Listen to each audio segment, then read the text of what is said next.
Kanye West tells Gap he is terminating partnership. Yeah, he's pissed off lately. I went on his Instagram maybe a week ago, and he was just calling out everybody, left, right, and center.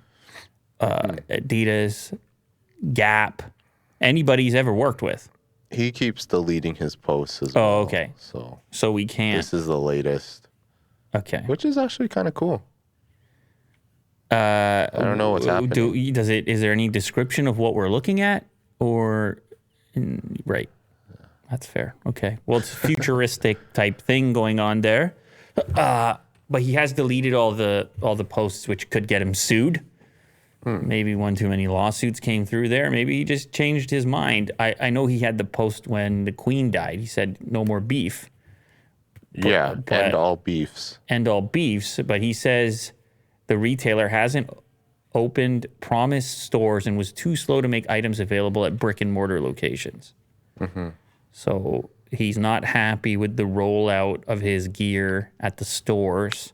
Pretty much. Which we talked about, how it was an interesting method, how they did it with the bags. Yep. Big. Wait, what are those called when you're playing a video game? Supply drop? Uh-huh. It looked like a supply drop. Kind of. And it looked disorganized. Yeah.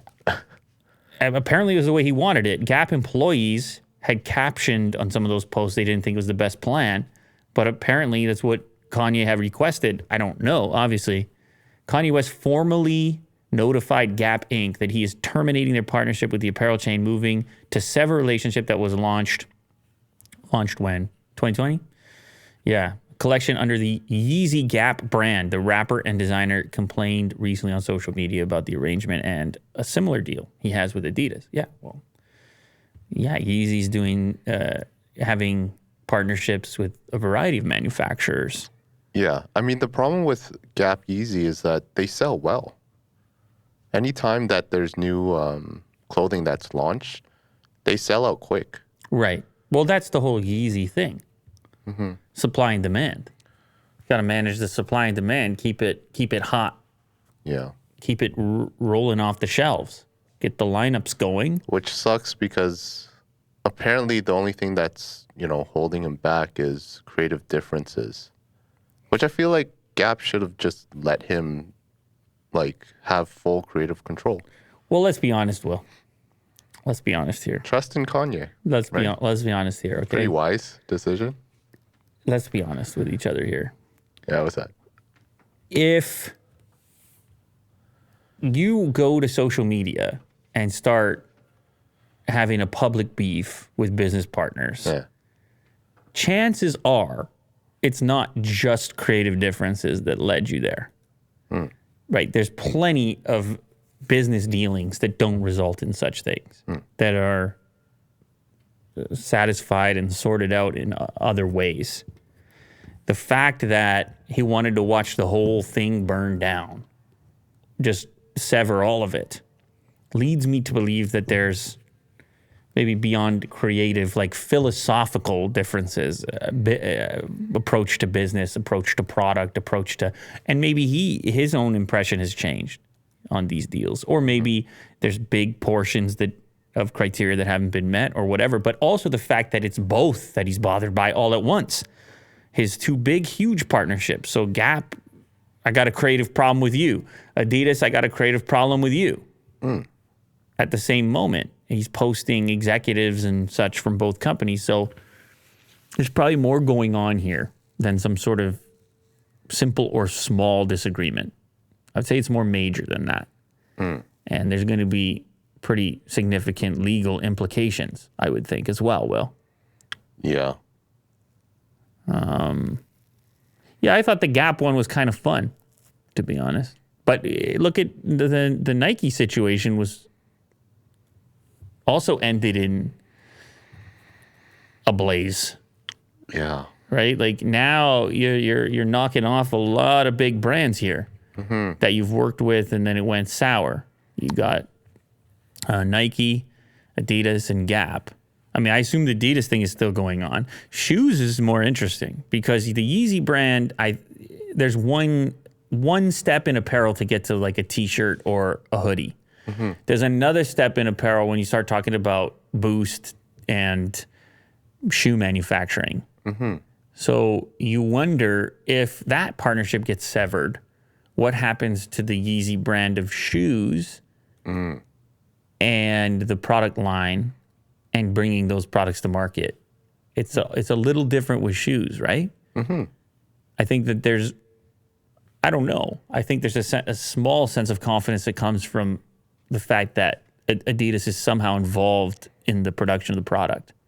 Right. Maybe not. I don't know. Maybe everything goes solo and Yeezy shoes have no affiliation. But one thing that Kanye had been saying is that they've been ripping him off at Adidas.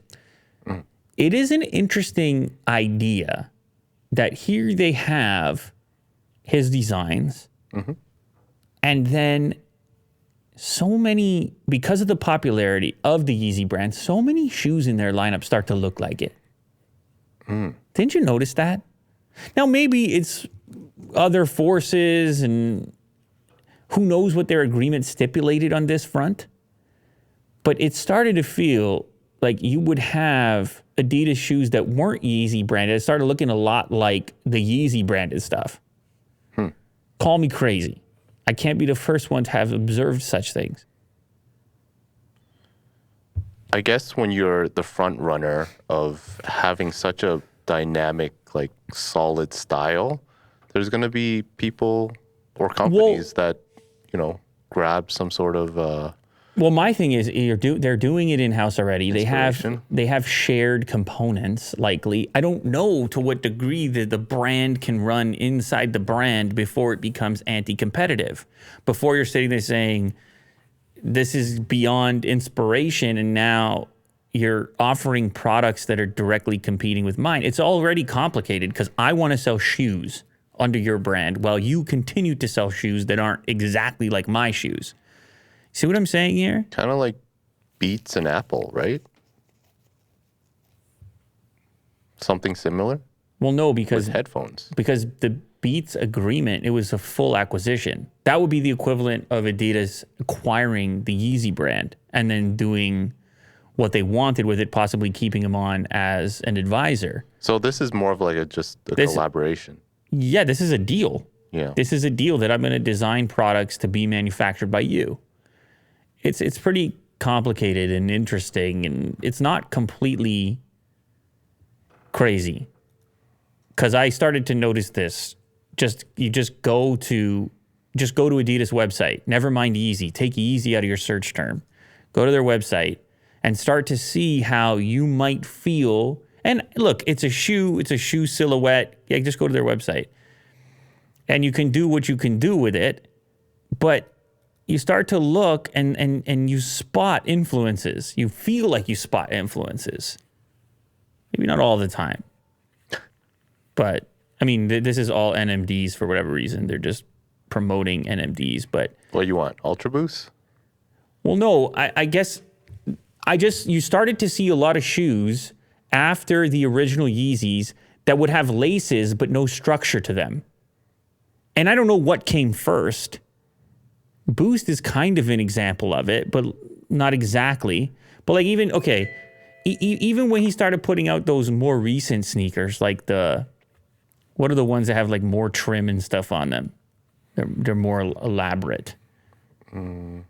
Like look at that. Okay, what about that shoe right there on the right, the white one? No, one more over. That shoe right there.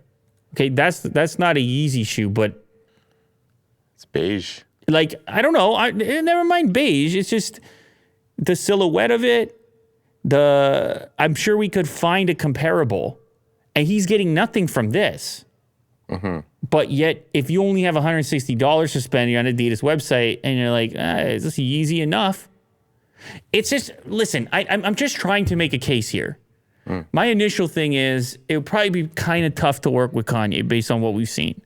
His track record's not that great. However, if I'm him and I'm in this relationship, I'm going to be examining things a lot more tightly. I'm going to be looking at these different designs that emerge and saying, hey, is that a little bit like mine?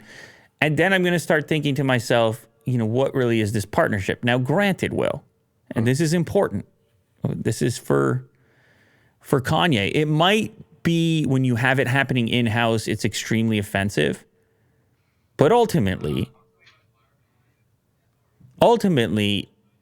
you would still have other companies that could rip off what you're doing. And then you'd have to sue them or whatever else. I don't know what you could possibly patent and what you could protect from an IP perspective in this space. But this is something I noticed, and it's before you even brought up this topic, that I felt that I was noticing the Yeezy influence in other products that weren't, which I don't think he was directly benefiting from, as styles and things changed as a consequence of this influence. But at the same time, it's how do you pinpoint influence? It's all very spread out, and there's other contributors along the way. And Adidas, in the meantime, had other collabs with people like Pharrell. And how do you govern such things?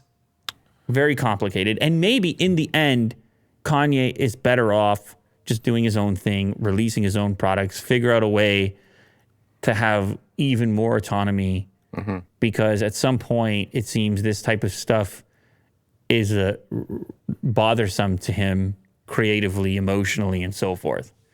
By the way, I don't know if this sneaker is even the best example. There's probably like a 30-minute video somebody could put out on the influence of Yeezy on Adidas as a brand entirely. And you could probably find better examples. This was something in 2 seconds, and I was like, okay, that's kind of looking like some of those things.